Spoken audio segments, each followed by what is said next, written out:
रामचंद्र की जय जगन्नाथ।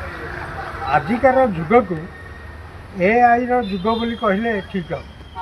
एआई माने आर्टिफिशियल इंटेलिजेंस माने कृत्रिम बुद्धिमत्ता। तेणु आज जुग हूँ एआई जुग बा कृत्रिम बुद्धिमत्ता जुग। माने मनीष को आउ बेसी चिंता करिया पड़ोनी एआई करदेव। एवं जेते नकल काम बर्तमान एआई को आर्टिफिशियल इंटेलिजेंस द्वारा आपण जो वीडियो देखुं से वीडियोटा आपण यदि 100 थर न देखिए ताकू तर्जमा न करेंगे तो आप जापर यहाँ ओरिजिनल वीडियो ना एआई। तेणु एआई बर्तमान नकल कम बहुत लगुच एवं मनुष्य को आउ डिसीजन ना दरकार नहीं एआई डिसीजन नहीं जावा।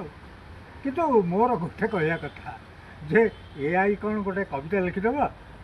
Can it write a poetry? Has it that capability? Has it that intelligence that it can write a poetry? That passion, that emotion? तेणु एआई गोटे कविता एक पोएम लिखने का जो कैपेबिलिटी है ये उनका पास नहीं है। So it has neither sentiment not a passion, not even an emotion to write a poetry, which comes very spontaneously as a leaf to the tree. So it's a machine, it's a technology, a set of rapid technology, an artificial intelligence which can only copy down or take some decisions. Siyavar Ramchandra ki jai.